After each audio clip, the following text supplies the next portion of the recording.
हम्म, तो बेसिकली आज है 12 फरवरी। तो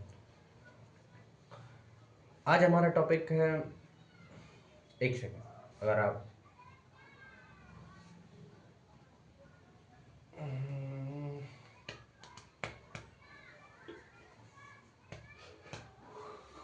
ठीक है। तो आज है 12 फरवरी, तो आज का हमारा टॉपिक है,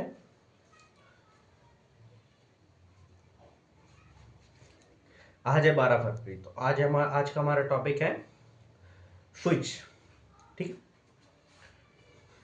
स्विच जो कि आप लोगों ने देखा होगा जी, जो बोर्ड में लगा होता है वो वाला स्विच। अब स्विच देखो बहुत प्रकार के होते हैं। ठीक है, पहली चीज तो एक मेन स्विच होता है जो कि घर में लगा रहता है। ठीक है, जो ऑन ऑफ करने वाला रहता है, और ये भी ऑन ऑफ करने वाला है। वो थोड़ा लोड ज़्यादा झेल लेता है और ये लोड कम झेल पाता है, तो फ़र्क कुछ इतना है। उन उस पे भी बात कर लेते हैं, और बड़े स्विच पे। और देखो एमसीबी एक अलग चीज़ हो गई, वो स्विच है। स्विच वाली अपन एक चीज़ पूरा ले लेते हैं। देखो, अगर आप छोटी वाले स्विच लो, जो कि ये बेसिकली हमारे यहाँ चटकनी बोलते हैं, चटकनी, चटक। देखो नाम भी ना बहुत वैसे रखे जाते हैं। चटक मतलब उसमें से आवाज आती है, देखो ऐसी आवाज आएगी, मतलब ऐसी आवाज आएगी, चटकनी, चटकनी, चटकनी, स्विच। मुझे लगता है कि हिंदी वर्ड ज्यादा अच्छे हैं जो कि गाँव में यूज होते हैं। ठीक है, चटकनी, चटक, चटक का मतलब समझते हो? देखो एक एक होता है चटक कलर, मतलब कलर। एक होता है चटक बिल्कुल जो आंखों में चुभे, चटक। जैसे आप लोगों ने किसी गांव की भाषा में सुना होगा कि ये देखो चटक कलर की साड़ी पहने, चटक कलर के कपड़े पहने हैं। तो ऐसे ही चटकनी, चटक, उसमें से आवाज आ रही है तो उसी पे उसका नाम रखो। ठीक है, तो इसके अंदर एक बेसिकली एक स्टील का सर्किट लगा रहता है, स्टील का रहता है, वो जो भी हो वो एक सर्किट लगा रहता है। ठीक है, जो कि एक स्प्रिंग के उस पे चलता है। ठीक है, पहला मेटल है अंदर, दूसरा अंदर पूरी बॉडी प्लास्टिक की है, उसके अंदर स्क्रू है वो भी प्लास्टिक के, मतलब सॉरी, ये है स्टील, लोहे, जो भी हो। ठीक है, तीन, ये दो चीजों से मिलकर बना है, एक प्लास्टिक और एक जो अंदर की जो स्टील चीजें हैं उससे। ठीक है, तो पहले प्लास्टिक देखो वही मोल्ड वाली चीज आ गई जो प्लास्टिक से है, वो फिर अपन बात कर चुके हैं।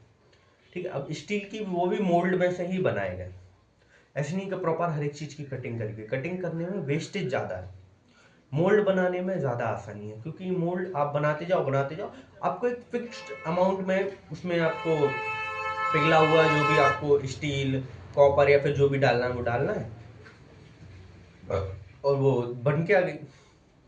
अब क्या है, देखो मेकिंग में अगर उसको, देखो मोल्ड अगर उसको वैसे बनाया जाए जो कि कटिंग करके बनाया जाता है, वेस्टेज उसमें बहुत है। ठीक है, वो वेस्टेज फिर से रिसाइकिल हो जाएगी, लेकिन उसमें टाइम भी बहुत लगेगा ना, एक एक बनाने में बहुत टाइम। ठीक है, मशीनें बहुत ज़्यादा एडवांस हो गई हैं, लेकिन आप खुद सोचिए, आप इतना बड़ा एक मोल्ड तैयार करना।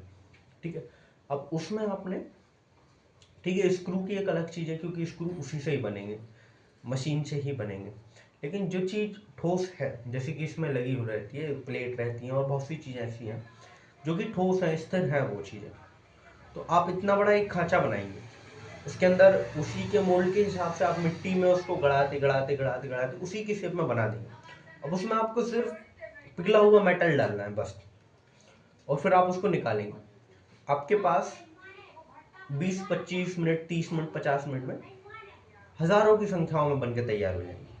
और उसी में मशीन में थोड़ा काम ज़्यादा, वेस्टेज ज़्यादा, इसमें वेस्टेज कम।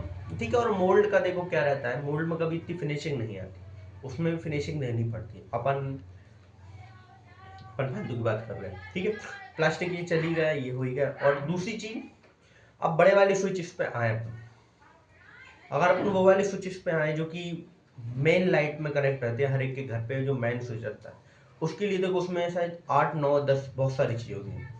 पहले तो एक ब्लैक ब्लैक वाला एक वो स्विच रहता है, उसके अंदर का मैकेनिज्म सेम इसके जैसा ही है, लेकिन थोड़ा लोड झेलने वाला है, कि ज़्यादा कैपेसिटी वाला है उसमें, क्योंकि ज़्यादा हीट नहीं होता वो। और फिर उसका वो मोल्ड फिर वही है, और उसके पीछे ना एक बहुत सी बहुत इंटरेस्टिंग चीज़ है वो ना। एक आप लोगों ने अगर वो देखे हो फ्यूज वगैरह देखे हो, जो जो फ्यूज में जो वो फ्यूज यूज हुआ करते थे, वो जिस भी धातु के बनते उसका नाम नहीं पता, तो उसके पीछे भी वही लगा रहता है, जिसमें कि वो हीटिंग इश्यू उसमें इतने ज़्यादा नहीं होते। अगर इसको वहां पे लगा दिया जाए तो मुश्किल है 1 से 2 दिन में पिघल जाएगा, लोड नहीं ला पाएगा। ठीक है, उसके अंदर मैकेनिज्म, उसके अंदर स्क्रू, उसके अंदर एक इंडिकेटर, मोस्टली इंडिकेटर रहते हैं हर एक में।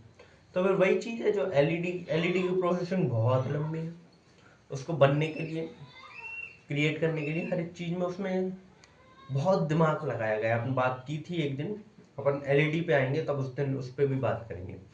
वो मोल्ड फिर वही हो गया, और फिर वो जो एक है जैसे कि टाइल्स की मेकिंग है, उसी के दौरान उसी की इस जैसी मेकिंग भी है, उन्हीं उनके जैसे ही इस चीज़ की भी मेकिंग है, सेम है प्रोसेसिंग जहाँ तक मुझे लगता है।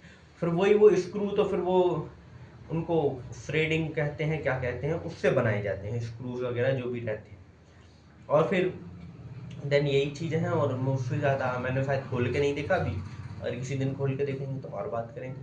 तो तब तक के लिए कल मिलते हैं आपको 13 फरवरी को, आज है 12 फरवरी। तब तक के लिए जय हिंद।